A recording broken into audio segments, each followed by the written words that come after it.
Some big names in the world of gymnastics are taking on the FBI. Olympic gold medalist Simone Biles and Raisman are among roughly 90 women suing the agency for $1 billion, claiming the Bureau failed to stop sports doctor Larry Nassar from continuing to abuse girls after learning about allegations against him.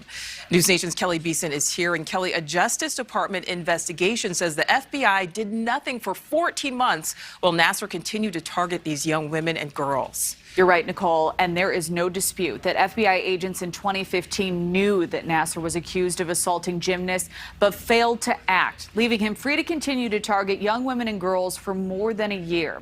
Now, he pled guilty in 2017 and is now serving decades behind bars.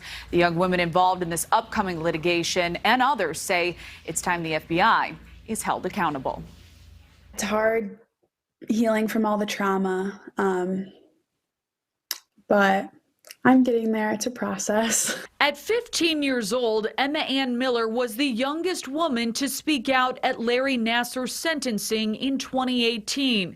Approximately 90 claimants in this recent case are seeking more than $1 billion from the FBI, including Miller, as well as gold medalists Simone Biles, Raisman, and Michaela Maroney. What is the point of reporting abuse if our own FBI agents are going to take it upon themselves to bury that report in a drawer? Indianapolis-based USA Gymnastics told local agents in 2015 that 3 gymnasts said they were assaulted by Nassar, a team doctor. However, according to an internal watchdog for the Justice Department, the FBI did not open a formal investigation or inform federal or state authorities in Michigan. Nassar wasn't arrested until fall of 2016 during an investigation by Michigan State University police.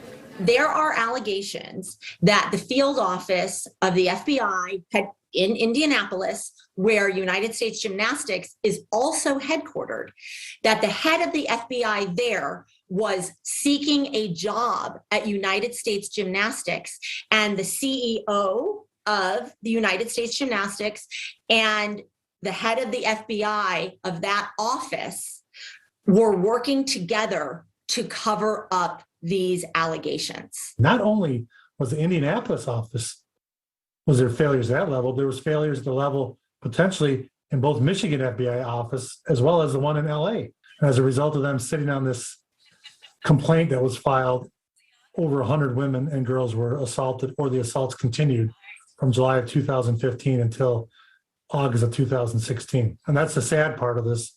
Attorney Mick Gruhl is representing roughly 40 young women in this case, including Miller, who says while it's difficult to speak out publicly, her mission to stop this from happening to others drives her forward. I think it's important, whether or not money is included, to hold people accountable for the mistakes that they've made, especially when it impacts this many people and when it's like a child sexual abuse claims. Now, under federal law, a government agency has 6 months to respond to the tort claims filed today. Lawsuits could follow, depending on the FBI's response, Nicole. All right, Kelly, thank you for that. All right, we do want to bring in now Marissa Kwiatkowski, USA Today reporter and former Indianapolis Star reporter who originally broke the story on the USA Gymnastics sex abuse scandal. Marissa, thank you for being with us. Thanks for having me, Nicole. All right, so, this is big news coming out today, but take us back to the beginning. You broke the story. Marissa, when did you know that this would turn into this? That's a difficult question to answer because my colleagues and I at the Indianapolis Star were reporting on systemic failures by USA Gymnastics to handle child sexual abuse allegations. And it was in the course of that reporting that we learned about the allegations against Larry Nassar and then later about the FBI's handling of those allegations. And we knew before we published our first story that there were multiple survivors who had come forward about him. And after our first piece came out, even more women came forward. And by the end of it, more than 500 people have come forward with allegations against him.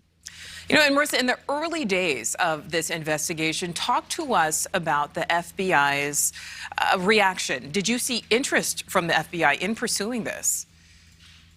So by the time that we had learned of the allegations, the FBI had learned of them almost a year before.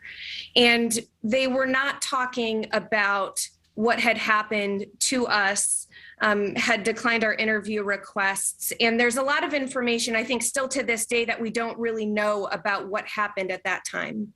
And are you surprised by the size of this lawsuit? $1 billion. It's a lot of money. I'm not. I think you've heard years and years now the frustration that survivors have over how this was handled and the lack of what they see as accountability for what's been done. And so this is just one more step in that process. Marissa Kwiatkowski, thank you so much for your time and your work. Thank you. Thank you for watching. Go to newsnationnow.com to find News Nation on your television provider. And don't forget to click the red subscribe button below to get more of News Nation's fact-driven, unbiased coverage.